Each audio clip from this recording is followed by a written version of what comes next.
یہ ایک روایت سمجھ لیں، آپ کو بہت ساری بیسیوں روایات جو آپ سنتے ہیں ان کا حقیقی معنی سمجھ میں آ جائے، اور آپ خوابوں کی دنیا میں نہیں رہیں گے، توہمات کی دنیا میں نہیں رہیں گے۔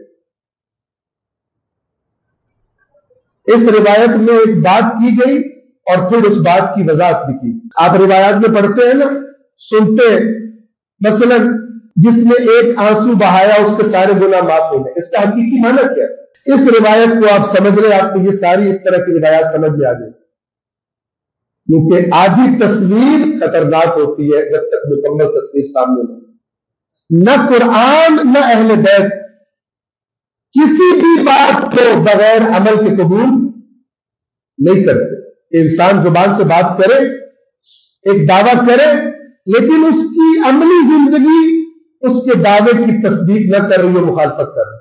توجہ فرمائیں، روایت کے مطابق اللہ کے نبی فرماتے ہیں من قال لا الہ الا اللہ مخلصا، جس نے مخلصا یعنی خلوص نیت سے، ملاوٹ سے نہیں، اوپر سے نہیں، خالصتاً جس شخص نے کہا لا الہ الا اللہ، کوئی معبود نہیں سوائے اللہ کے، جس نے مخلصاً یہ کہا دخل الجنہ، وہ جنت میں داخل ہو گیا۔ اب یہ بات، اس کا کیا مطلب ہے؟ اگر اتنی ہی بیان کی جائے، لیکن جو روایات آئی ہیں کتب میں، بعض دفعہ سننے والے نے جو نقل کیا اس کو آدھی بات یاد تھی، آدھی بات یاد نہیں، لیکن جب ساری روایات کو دیکھا جائے تو وہ جو بعض اوقات آدھا مطلب ہے، باقی روایات آ کر اس پورے مطلب کو بیان کر رہی ہوتی ہے۔ یہ انہی روایات میں سے جو پوری تصویر دکھا رہی۔ زیارات پہ جانے کے بارے میں جو اب روایت پڑھتے، جس نے زیارت کی امام کی جنت میں داخل ہو گیا، اپنی جگہ پر بالکل برحق ہے، لیکن اس کا کیا مطلب ہے؟ جیسی بھی زیارت پہ چلا جائے۔ یہ روایت آپ کو کلیئر کرے، اور اس کے فارمولے کو آپ ہر جگہ اپلائی کریں۔ یہ فقط روایت کا فارمولا نہیں ہے، یہ قرآن کا فارمولا ہے۔ جس نے مخلصاً کہا لا الہ الا اللہ دخل الجنہ، وہ جنت میں داخل ہو گیا۔ وَإِخْلَاصُهُ بِهَا، اور اس کا کلمے کے بارے میں اس کا اخلاص، اس کا کیا مطلب ہے؟ مخلصاً جس نے کہا لا الہ الا اللہ۔ اب اللہ کے نبی فرما رہے، میں یہ بھی بتا دوں، اپنے پاس سے نہ تم مخلص کا معنی کرتے رہو، ٹھیک ہے نا؟